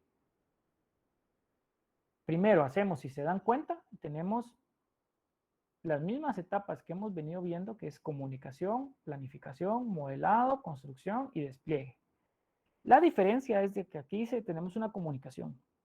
Ya hacemos una planificación, pero una planificación rápida. Hacemos un modelado y diseño rápido. Hacemos la construcción del prototipo, desplegamos y entregamos y la retroalimentación y va de vuelta. ¿Sí? Es cíclico. A ver, el paradigma de hacer prototipos nos va a ayudar a nosotros como analistas y programadores y a los demás participantes a mejorar la comprensión de lo que realmente queremos elaborar y estar más claros. Normalmente nos reunimos, ¿verdad?, para poder definir los objetivos generales del software y se identifican y se conocen y detectan las áreas a las que es prescindible una mayor definición, es decir, involucramos a todos los que creemos que definitivamente tenemos que tener un primer acercamiento para tener claro qué es lo mínimo que cada una de esas áreas o personas necesitan. De ahí venimos y planificamos esa primera iteración y hacemos ese primer prototipo o modelado en forma de diseño rápido. ¿A qué se refiere? A que normalmente este prototipo, su objetivo principal es de que sea una construcción rápida y que sea evaluado por los participantes y que nos den una primera retroalimentación lo más rápido posible. ¿En qué sentido? ¿Por qué? Normalmente este primer prototipo se dice que tiene un objetivo de que no va a ser funcional. Es decir, ese primer prototipo en realidad no es que lo vayamos a poder incrementar. En muchos de los casos ese primer prototipo se desecha porque lo queremos entregar tan rápido que ni siquiera es funcional. Lo que nos va a servir es para poder aterrizar que en realidad lo que estamos interpretando, que nos están pidiendo de forma, pues hasta cierto punto rápida, es el camino que debemos de seguir. Ya con ese primer prototipo aprobado por todos los que tengan que decir, sí, ahí es a donde queremos llegar, entonces, si lo hicimos de tal forma de que no es utilizable, entonces ya empezamos con los siguientes incrementos, pero ya funcionalmente hablando, ¿sí? Ahora bien, si tuvimos el tiempo para poder hacer ese primer prototipo que vaya a ser nuestra base para lo siguiente, pues ideal, ¿verdad? Pero muchas veces ese prototipo o primer sistema es que se deseche, ¿verdad? Claro, eso es una idealización teórica. Muchas veces en la realidad en las organizaciones nos van a decir, mira, ¿cómo vas a invertir? Esos prototipos no deberían de pasar de un mes de desarrollo cuando estamos hablando de un sistema muy grande, ¿sí? Debería ser menos. Pero muchas veces incluso ese menos dice, mira, ¿cómo vamos a hacer algo que lo vayamos a tirar? No, yo necesito de que en realidad ese primero, aunque sea en un mes, pues sí ya tenga cierta funcionalidad y lo vayas a reutilizar, ¿sí? Entonces tenemos que ir trabajando con eso.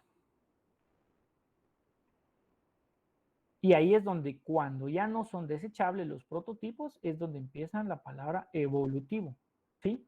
Prototipo evolutivo. Es decir, que se transforman en el sistema real, con cada ciclo que cumplamos. ¿Dudas con esto? ¿O algún comentario?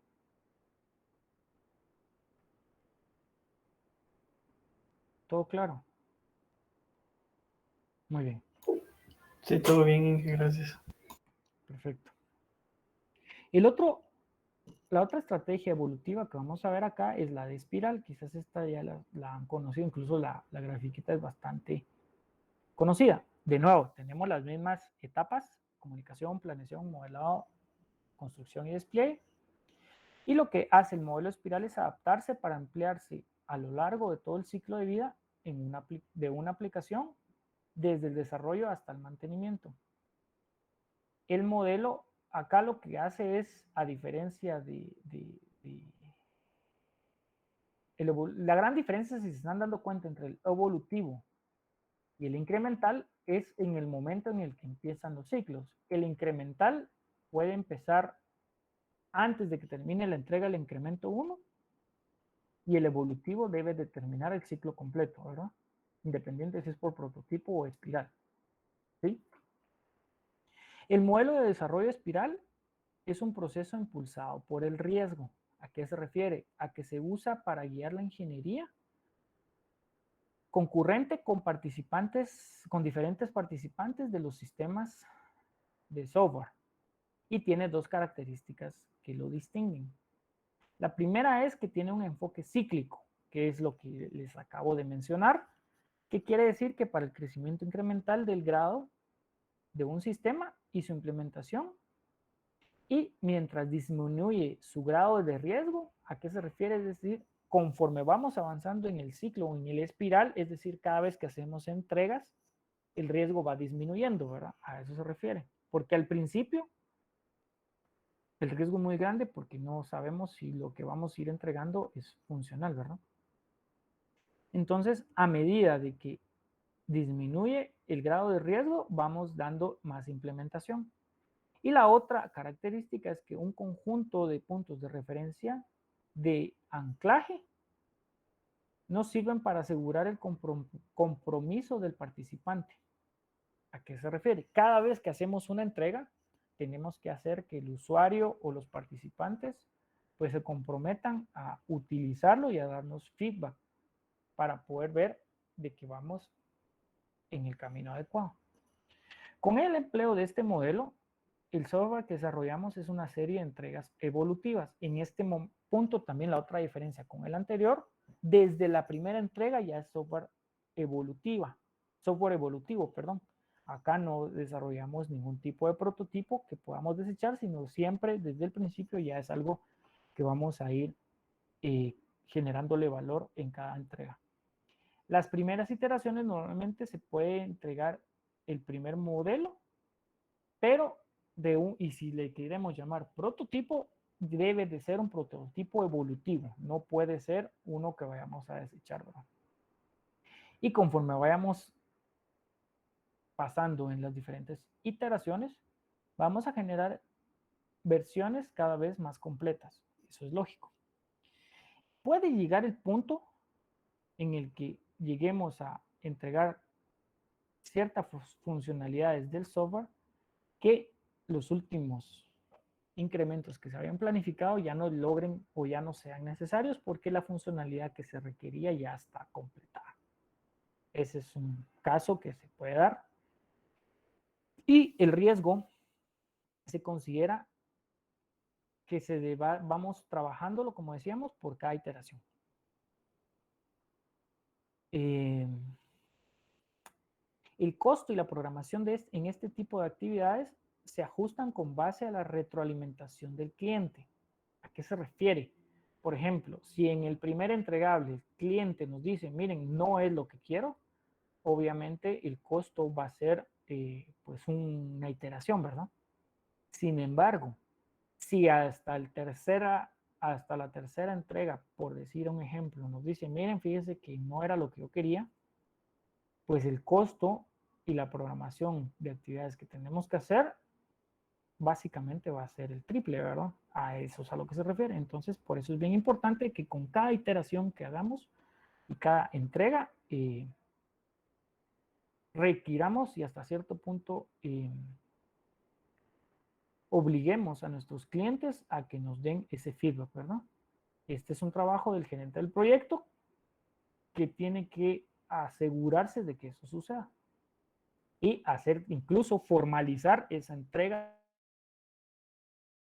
de esa iteración, que muchas veces eso nos falta en sistemas, esa formalización de entregas de los sistemas, sino simplemente los entregamos y aquí a 2 meses nos vienen reclamos y resulta que de algo que entregamos hace un buen tiempo, ¿verdad? Entonces también es importante que tengamos claridad que muchas veces tenemos que formalizar esas entregas, independiente de la estrategia de desarrollo que estemos siguiendo. Este modelo se aplica un poco más a la realidad para cuando hacemos software a gran escala, ¿sí? Este es de los que más se utilizan. Siempre dentro del desarrollo formal, ¿verdad? ¿Dudas?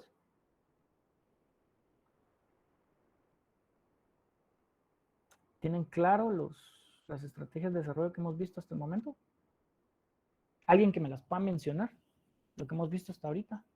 Los nombres, al menos. Sí, está el modelo en cascada, ¿verdad? Muy bien. Y también vimos sus posibles problemas, flujo secuencial, dificultad del cliente para enunciar los requerimientos, incertidumbre natural, y el cliente debe que tomarlo con paciencia, estados de bloqueo.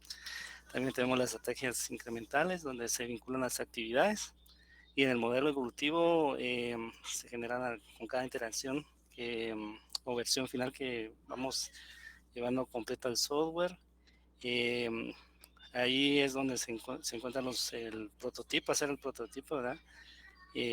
Con cada una de las interacciones con el cliente vamos a ir mejorando el prototipo, pero también se puede descartar. Y el evolutivo en espiral, que es el que estamos viendo, que ese es el que tiene un enfoque cíclico, ¿verdad? Y con cada conjunto o contiene dentro de sus características un conjunto de puntos de anclaje después de cada entrega. Eso sería lo que vamos. No sé si estoy bien. Muchas gracias, Marín, bastante bien, gracias. Sí. Te va a ir bien en la actividad. Los que hicieron grupo con Marvin les va a ir bien. Gracias, ¿oíste? Perfecto. Y también tenemos, dentro de las estrategias de desarrollo formales, algo que se llama el proceso unificado racional, o RUP, por su nombre en inglés, Rational Unified Process. RUP describe es un modelo en fases que identifica 4 fases discretas en el proceso de software. Sin embargo, a diferencia del modelo de cascada, porque ustedes me podrían decir, mira, pues es lo similar a eso, las fases del RUP están más estrechamente vinculadas con la empresa que con las preocupaciones técnicas, es decir, va más allá o se enfoca más en las personas que en los temas técnicos. Aquí es mucha documentación.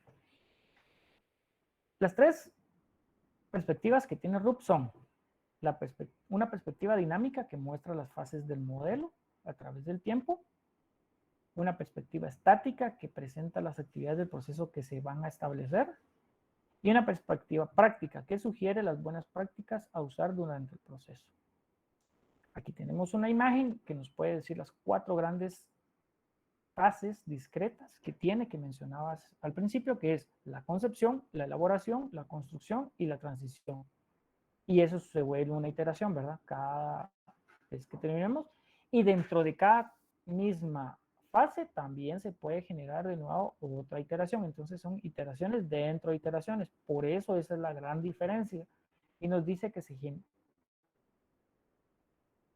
está más vinculada con las personas o la empresa que con las fases técnicas, porque si es necesario en la concepción podemos pasar varias veces antes de pasar a la primera elaboración, ¿sí? Obviamente debemos de tener controles para no quedarnos enciclados, pero esa es la idea general de RUP. La fase de concepción dice, la meta de esta fase es establecer un caso empresarial para el sistema, o en otras palabras, el diseño de los requerimientos y el flujo que vamos a seguir para ese proyecto. Debemos identificar todas las entidades externas, tanto personas como sistemas, que intentemos integrar, que van a interactuar con el sistema y sus interacciones. También utilizamos esta información para valorar la aportación del sistema hacia la empresa, es decir, realmente cuál va a ser el aporte o el valor que vamos a generar, y si la aportación es menor a lo que hoy se tiene, entonces el proyecto puede decidirse que se cancela después de esa etapa. ¿A qué se refiere? Es decir, si después de que hacemos, cuando ustedes van a presentar o les toque presentar un proyecto a un comité para ver si se los aprueban o no, dentro del proyecto, cuando ustedes lo presentan, hay algo que se llama cuál es el plan del proyecto o el caso de negocio. Si ustedes no logran armar un caso de negocio que pueda convencer a ese comité, su proyecto no se los van a aprobar. Básicamente esto se refiere, es decir, si lo vemos frío, si los números dan, el proyecto va. Si no, no. Básicamente eso es lo que nos está diciendo. Entonces, el caso de negocio o el business case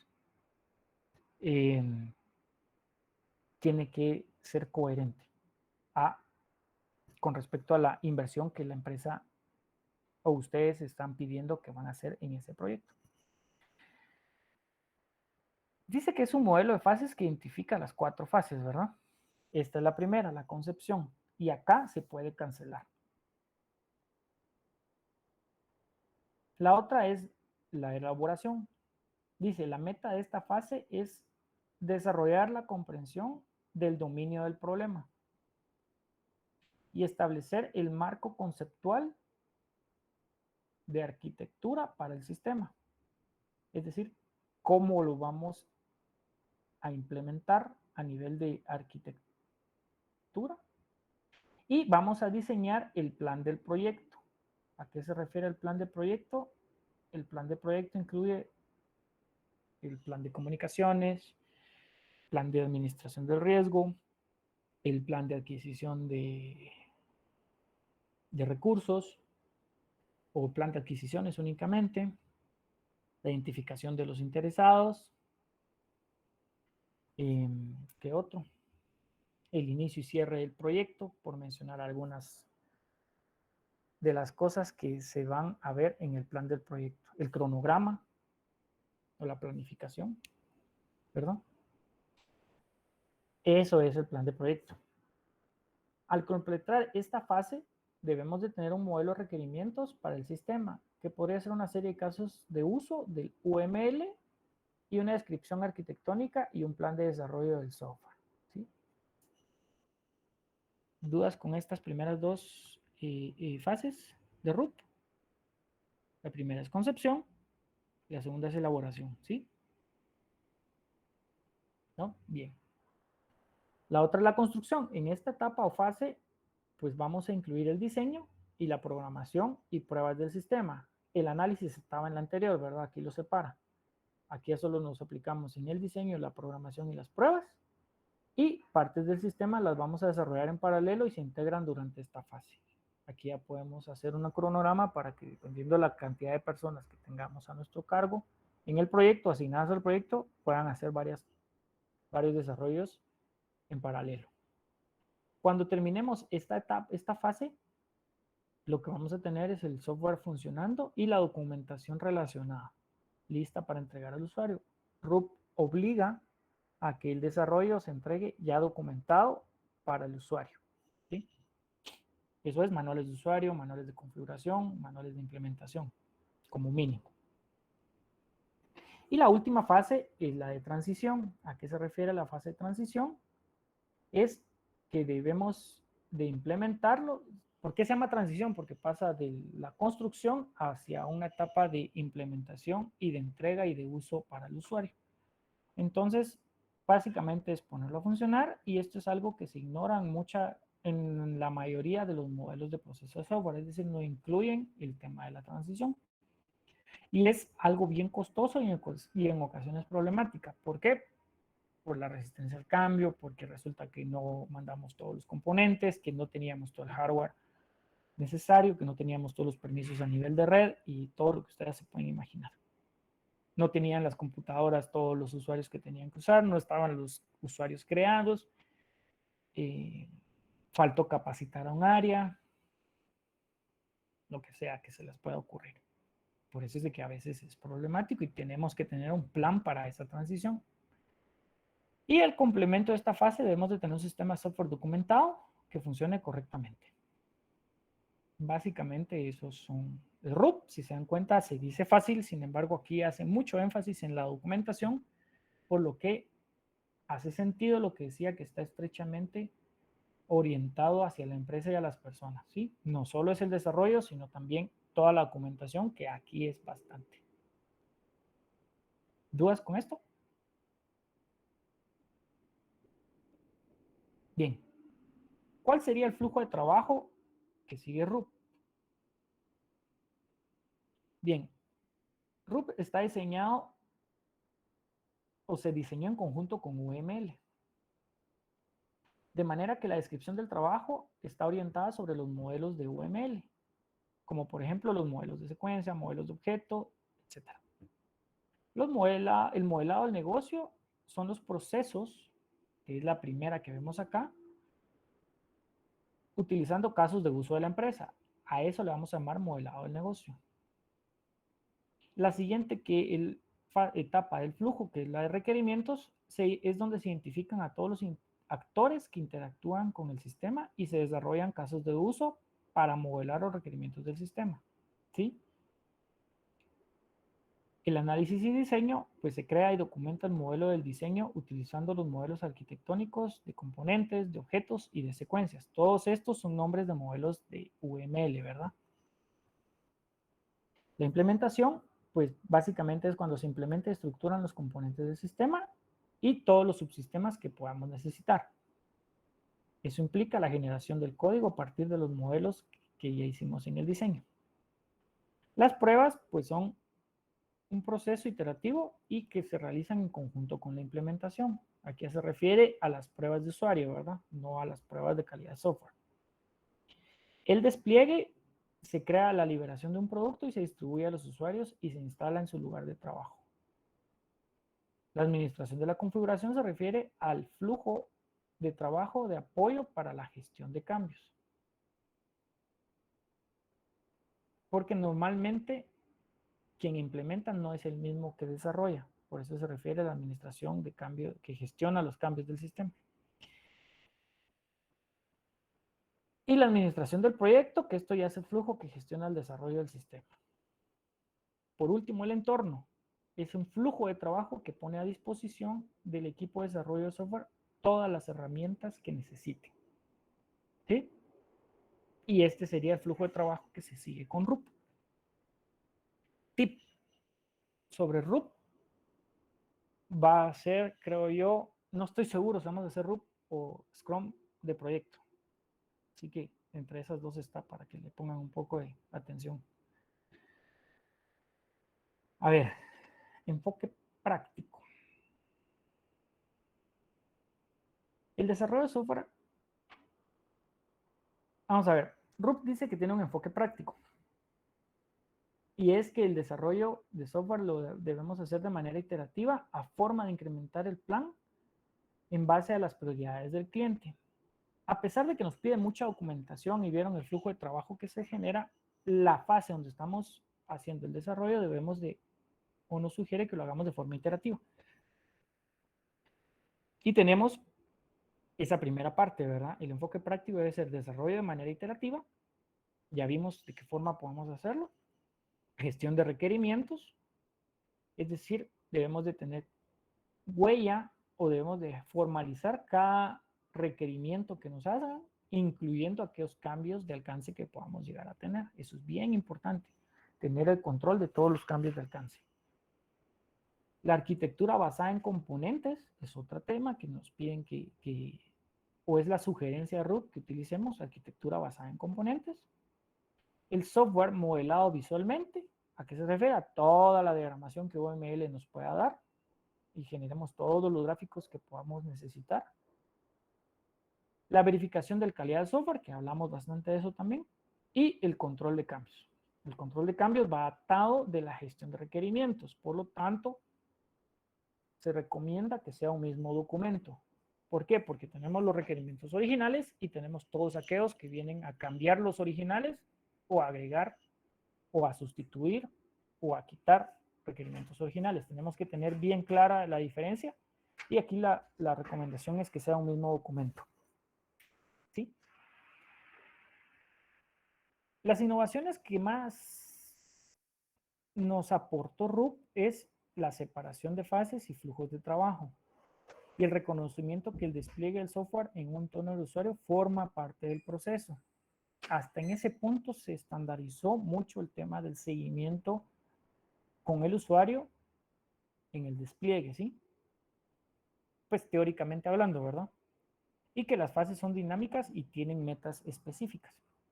Los flujos de trabajo que son estáticos y son actividades técnicas que no debamos asociar a una sola fase, sino que las podemos utilizar a todo lo largo del desarrollo para lograr las metas que nos presentamos. ¿Dudas con esta parte?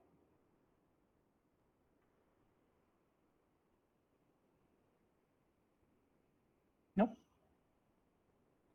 Muy bien. ¿Qué puntos claves vemos en desarrollo, en estrategias de desarrollo formales? Vamos a ver. En los procesos de software, ¿qué son? Bueno, son actividades que implican que la producción de un sistema de software, más bien implican la producción de un sistema de software y que los modelos de proceso consisten en representaciones abstractas de dichos procesos. ¿Sí? Ese es un punto clave. En cuanto a modelos de proceso, bueno, en general nos describen a la organización y los procesos que vamos a utilizar en el software. Los ejemplos generales incluyen el modelo de cascada, el incremental y el desarrollo orientado a la reutilización. La ingeniería de requerimientos, pues es el proceso de desarrollo de una especificación de software, ¿sí? Y las especificaciones nos tienen que comunicar las necesidades del cliente para nuestro sistema. Y también de los desarrolladores, ¿verdad? Porque pues ellos necesitan herramientas para hacer su trabajo. Los procesos de diseño e implementación. Bien, estos tratan de transformar una especificación de requerimientos en un sistema de software ejecutable, es decir, que vamos a implementar. Y pueden usarse métodos de diseño sistemáticos como parte de esta transformación. La validación del software, pues es el proceso de validar y comprobar que el sistema haga lo que tenga que hacer, cumpla con las especificaciones y satisface sobre todo las necesidades reales de los usuarios y más allá de los usuarios del negocio. Porque a veces los usuarios también piden cosas que no necesariamente le va a aportar valor a la organización. La evolución del software, pues como ya dijimos, tiene lugar que cuando hay cambios en requerimientos para satisfacer nuevas necesidades, tanto del usuario, de la organización o del mercado, pues tenemos que ser o estar en la capacidad de poder evolucionar a partir de ahí. Los procesos deben incluir actividades para lidiar el cambio, ¿sí? Y hacer entregas estructuradas y estructurarse de tal forma que sean entregas iterativas, básicamente. Sin, por supuesto, perturbar o descomponer lo que ya funciona. Y el proceso unificado racional, RUP, es un modelo de proceso genérico moderno que se organiza en 4 grandes fases: la concepción, la elaboración, la construcción y transición. Pero separa, por ejemplo, los requerimientos, análisis, que ya es el flujo como tal de trabajo, que fue lo que vimos hace un momento. ¿Sí? ¿Dudas? Todo bien, Inge. ¿Sí? Bien. Y aquí no sé qué me pasó, me acuerdo que tenía una diapositiva adicional donde teníamos los pros y los contras. Creo que la quité sin querer, pero se las voy a agregar cuando les suba la presentación. Básicamente los pros y contras que vemos o que un autor ve, se los voy a agregar de los diferentes, como resumen, digamos, de cada una de estas estrategias de desarrollo. Bien, ya que todo está claro, denme un momento, voy a detener la grabación aquí, porque ya lo que nos toca es un trabajo colaborativo.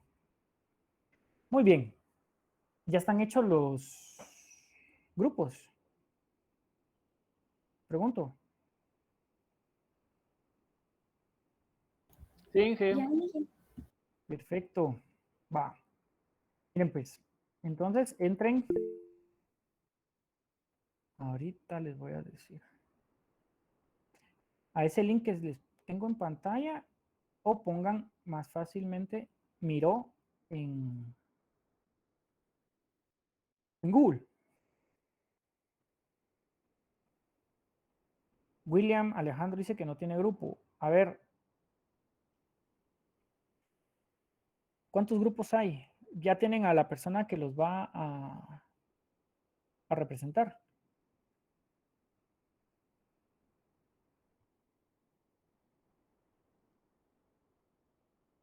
Tienen que haber 7 grupos. 5 de 6. Así era, ¿va? O 6 de 5, ya no me acuerdo. 6 de 5, no, 2 de 5 y 5 de 6, si no estoy mal. Inge, disculpe. Sí. En mi grupo habemos 7, no sé si habrá algún problema. Veamos, porque de repente hay uno que se quedó muy corto. Lo que pasa es que Bueno, son muchos. sí. Ajá. A ver, A ver, Kenneth, te voy a poner como representante. Gracias, Kenneth. Me mandaste el correo. El grupo de Kenneth va a ser el grupo 1. ¿Quién más?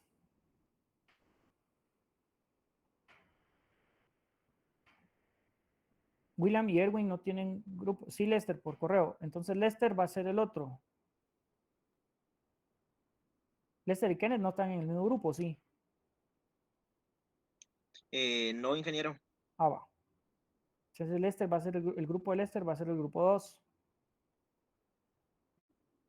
Vamos, muchachos, si no nos va a dar tiempo y les va a caer de tarea. Yo quisiera que lo hicieran en clase de una vez.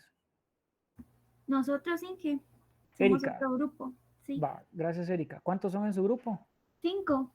5, gracias, Erika. Kenneth, ¿cuántos son en tu grupo? 7, me dijiste. A ver, 7. Sí, somos 7. 5. El de... Mira, Lester, ¿cuántos son? 6, Inge. Muy bien, gracias, Lester. Inge, yo le ¿Más? mandé el correo. Somos 6. Gracias, Miguel.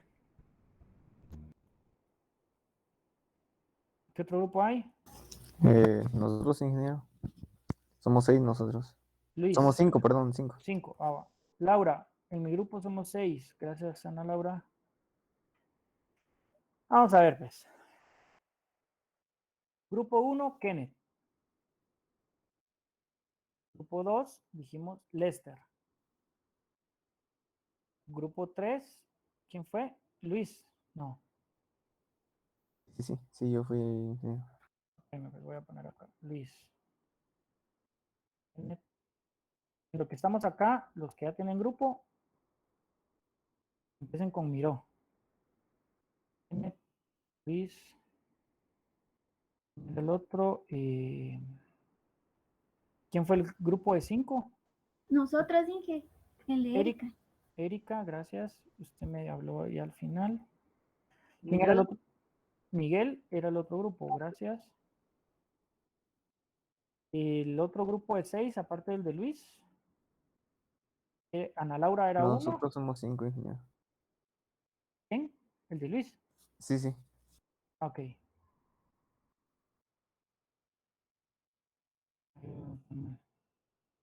Voy a repetir, disculpen que no anoté los nombres. El de 7 es de Kenneth. Ese lo vamos a cambiar, seguro. El de 5 es uno de Miguel. Otro de 5 es Luis. Tengo uno de 6 que no sé quién es, aparte del de Ana Laura. Inge, disculpe, nosotros ya le habíamos mencionado de uno de 5, el de Erika, desde el chat. Está bien, gracias, Erika. Hay uno de 6, aparte del de Ana Laura. ¿Quién es el otro grupo de 6? Nosotros, Inge, somos 6. Miguel. Así es. Sí, de nosotros, Inge. Lester es el de 5. No, de 6. Bien, de 6. Sí, de 6. Entonces acá tenemos un tema. Erwin Jonathan González no tiene grupo. Te puedes unir al grupo de Luis, Erwin.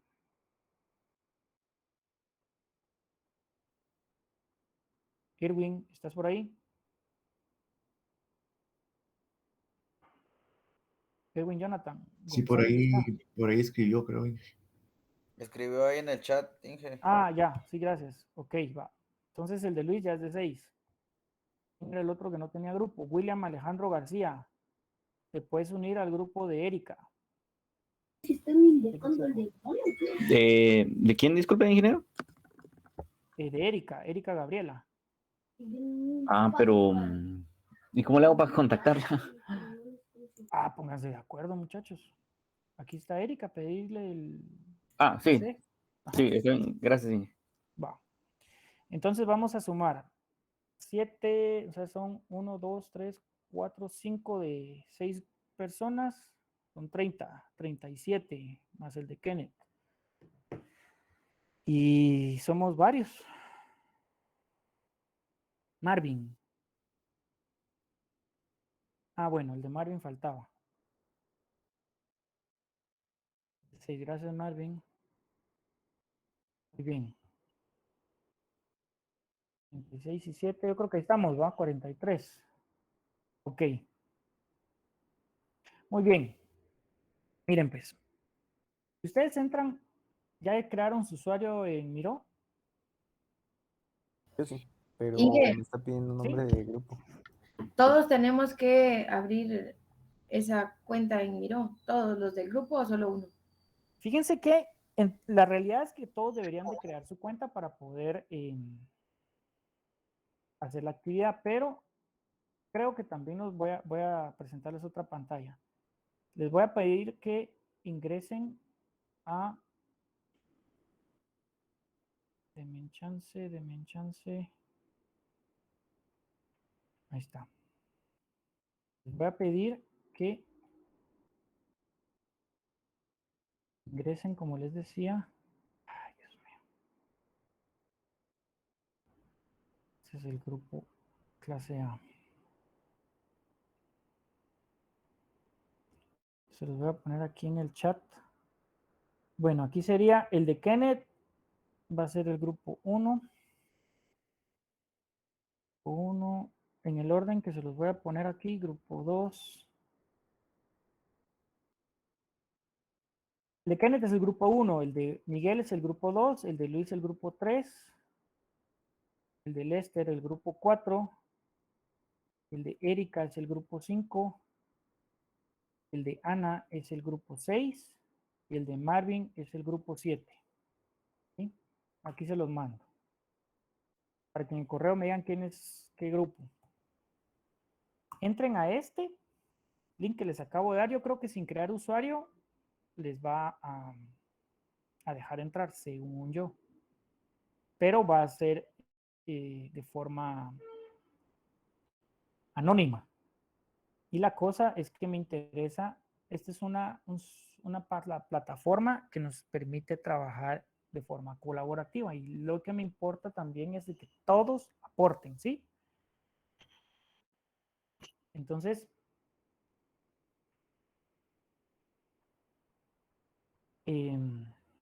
¿ya ven mi pantalla? El ingeniero pide permiso para entrar a ese link que mandó. Ahorita voy. Denme un chance. Y que a mí me pide registrarme. Sí, hombre, es que ese es un problema porque... A ver, ¿quiénes ya me mandaron? Porque yo creo que el tema es de que yo creo que al ser una versión gratis tengo que agregarlos a mano. ¿Qué problema va a ser esto en ustedes? Denme un chance. Eso es lo malo de que no...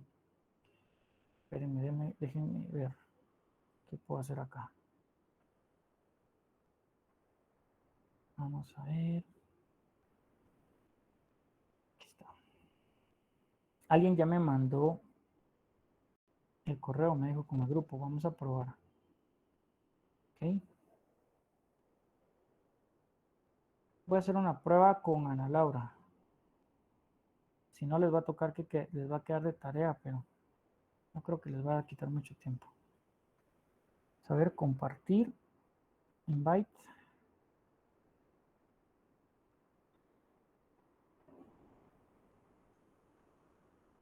Cambio.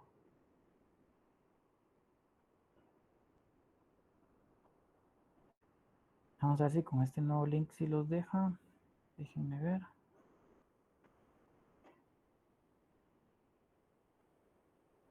Probemos con este. Vean si ahí sí ya los deja. Disculpen. A mí sí ya me deja ver lo que usted tiene en pantalla con la aplicación Miro. Ahí está. Con ese link ya pudieron, ¿verdad?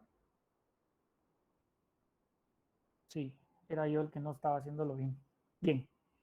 A ver, ¿qué es Miro? Miro es una página que de forma gratuita nos permite, lo único de que, lo que se nos complica de que sea gratuito es de que todos pueden ver lo que hacemos, pero pues no es que estemos haciendo algún tema de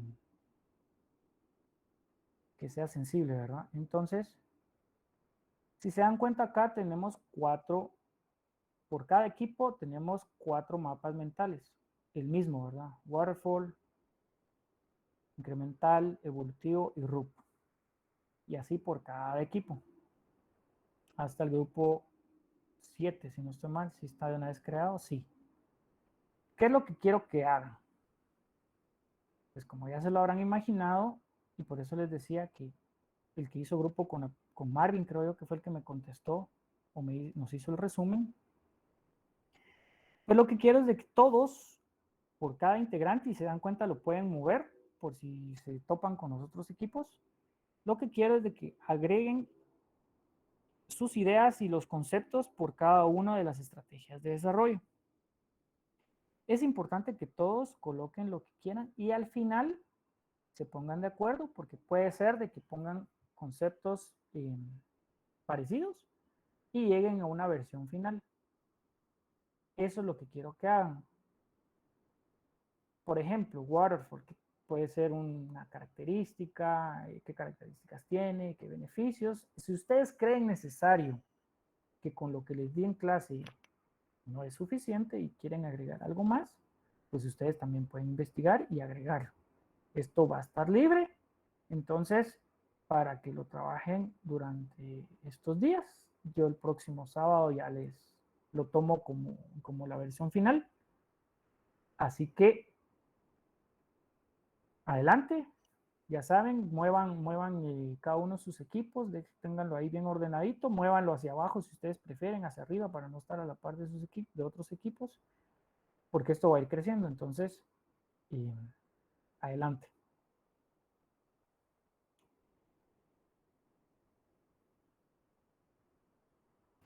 Inge, perdón, es que la verdad que no muy entendí lo que dijo. No sé si me lo puede volver a explicar. Sí, yo también, o sea, ¿cuál es lo principal que usted quiere que hagamos aquí? Yo entiendo que está dividido por equipos. En nuestra tabla nosotros nos vamos a dedicar a agregar ¿qué? Cada equipo debería agregar, el objetivo es de que agreguen acá, esto es un mapa mental. Entonces, si cualquier persona que tenga poco o nada de conocimiento de lo que es la estrategia de desarrollo de cascada, viendo su mapa mental, pueda pues tener una idea de qué es y qué características puede llegar a tener Waterfall. Por ejemplo, incluso, aquí ya les voy a dar un primer tip de lo que quiero que hagan. ¿Qué son? Si ustedes ven solo acá y empiezan a ganar información, cualquiera que no sepa qué es Waterfall, qué es incremental, qué es evolutivo y qué es RUP, va a decir de qué están hablando.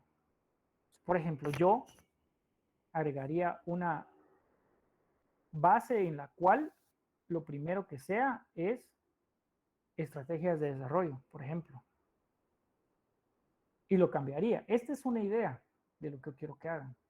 Pero mi intención es de que ustedes generen un mapa mental de las estrategias de desarrollo formales, que fue lo que vimos hoy, que incluyen estas 4 características. Por ejemplo, en evolutivo, una de las ramas debería de ser, se me ocurre,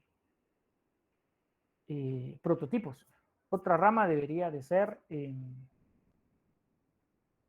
evolutivo, el de espiral, perdón. De la rama de espiral pueden poner características positivas o características, beneficios, inconvenientes o posibles problemas, por ejemplo. Y así van, o sea, al final un mapa mental lo que nos ayuda es llegar a tener una idea bastante clara a través de esa red neuronal y lluvia de ideas que como equipo van a formar, pero nos tienen que dar el concepto lo más amplio posible. Entonces, por ejemplo, yo haría ese primer cambio, empezando de que diga que son estrategias de desarrollo. La intención también es de que este mapa mental, la próxima semana vamos a ver la teoría en general como lo vimos hoy. Hoy vimos todo lo que son formales. La próxima semana vamos a ver lo que son ágiles. Entonces, este mismo mapa les puede servir para poner la parte de ágiles, ¿verdad? No sé si ahí les quedó más claro. O sea, Inge, de que en este que estamos viendo nosotros en pantalla, todos tenemos que poner información, o sea, puntos, sí, ¿verdad? Pero, correcto, o sea, todos los grupos, no hacer uno individual por grupo. Bien, por eso aquí están separados por equipos. Este va a ser el mapa mental del equipo 1. Ah, ya. El otro va a ser el mapa mental del equipo 2 y así sucesivamente. Ah, que si puedo subir la presentación. La intención es de que esta primera versión sea con lo que pusieron atención de la clase. Sí la voy a subir, pero no ahorita. ¿Y quién fue la que me pidió eso? Ana Laura.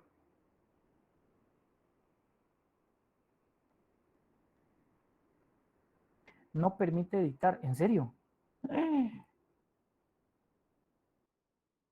No me asusten. No los deja editar, ¿en serio? ¿Ya le dieron clic a type something? Bien, Inge, Sí, sí permite editar. Ah, Yo ok. ahí en Waterfall y sí me deja poner Sí. Ah, va. Buenísimo. el modelado. Va, muy bien. Entonces, si los deja editar, ya me habían asustado. Ok. Pues eso es.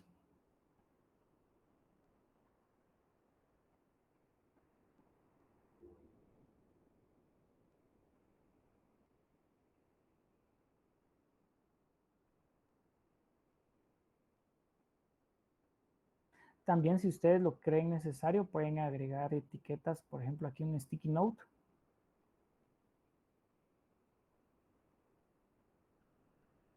Si creen que es necesario, ¿verdad? Pueden ampliarlo, pueden moverlo al final. Es su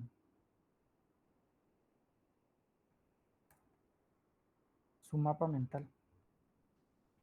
Inge, entonces esto nos va, me imagino que nos va a quedar de tarea, ¿verdad? Porque ya son las 11 casi. Sí, sí, les va a quedar de tarea, seguro. Pero esto, para las tareas, ¿cómo le hacemos para subirla? O... No se preocupen porque como No. esto va a estar acá, yo de aquí lo voy a revisar. Ah, Y ok. por eso es importante que me manden El correo. el correo con quienes son los integrantes de cada equipo, por favor. Inge, ¿hasta cuándo va a estar disponible? Bueno, ¿hasta cuándo nos va a dar para esa tarea? Para la otra semana, porque esto no les deberá quitar mucho tiempo. Incluso en cualquier momento que tenga alguien de ustedes tiempo, puede entrar acá y hace una mejora y solo le comunica al equipo, jóvenes, hice tales ajustes y se acabó. O sea, esa es la idea del trabajo colaborativo, no tienen que estar conectados todo el tiempo. ¿Y tiene el autoguardado o siempre hay que darle share ahí arriba? En teoría lo graba. Ah, Solo en el momento que ya lo editan y ahí ya se quedó. entonces.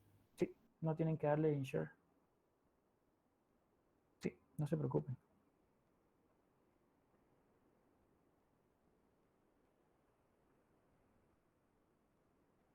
Ok. Veo que ya están poniendo bastantes cosas algunos equipos.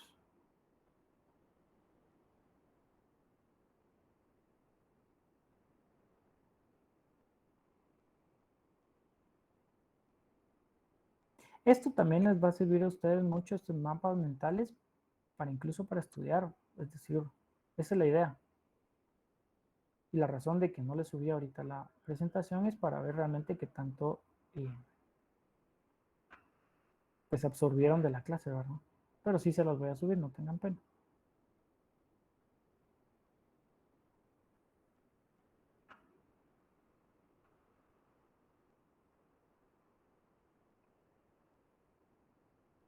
Obviamente Miro no solo sirve para mapas mentales, hay muchas más cosas. Y si uno tuviera pues una licencia, puede hacer aún muchas más cosas, pero hay varias plantillas bien interesantes que pueden tratar de investigar si quisieran. Bastante interesante esto. ¿Alguien ya había escuchado de esto? No, Inge, no había visto esto. No, Inge. ¿No? Esta aplicación. ¿Qué les parece? Bien ¿Les gusta? interesante que se puede trabajar así en línea todo. Sí, sí, la verdad que sí. Personas. Ahora eso es lo que hay que buscar, cómo romper paradigma de que nos tenemos que juntar siempre. Claro, para una entrega final, pues sí, definitivamente para intercambiar ideas, pues, pero en el proceso pueden hacerlo individualmente en sus tiempos libres.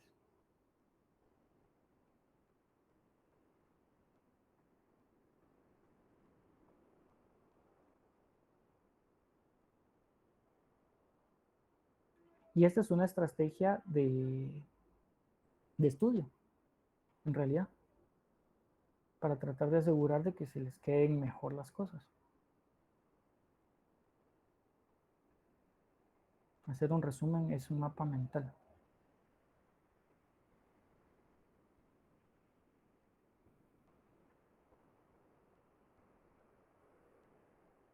Por si lo quisieran aplicar a otras clases, pueden usarlo. Pues crean su usuario y ya crean sus propios tableros. Es bastante intuitivo.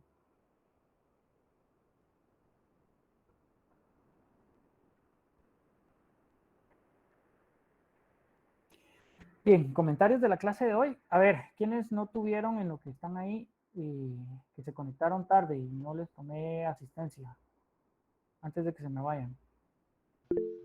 Yo, Inge. ¿Quién es Sergio yo, Archila. Inge? Sergio Archila. Así es. Pues Sergio, dame un momento. Attendance, aquí estás. Sergio Archila. Vamos a ver, vamos a buscar. Voy. Sergio Archila, ahí está. ¿Quién más? Que me hable, por favor. Jonathan García. Yo me conecté como a las 5, pero no sé si me tomó asistencia. No, no estabas. ¿Quién más?